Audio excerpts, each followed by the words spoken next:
Piraterie 3 è un viaggio ideale tra metaverso e intelligenza artificiale. La copertina, come sempre, è del maestro Nicolò D'Alessandro, le edizioni Medinova di Antonio Liotta. È un viaggio tra quello che ci appare complicato, strano, perverso, è quello che ci affascina, il mondo dell'intelligenza artificiale. Che cosa accadrà?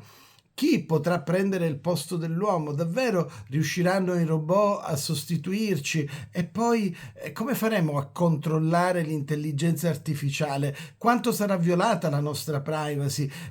Che cosa accadrà alle nostre vite?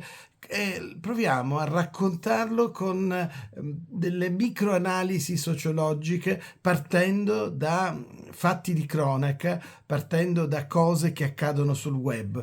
Ed è questa la scommessa, ancora una volta, che insieme all'editore Antonio Liotta abbiamo fatto, provando a raccontare, sorridendo, la nostra società, il nostro modo di vivere, il nostro modo di rapportarci con le nuove tecnologie, che sono diventate ormai indispensabili, ma che allo stesso tempo temiamo.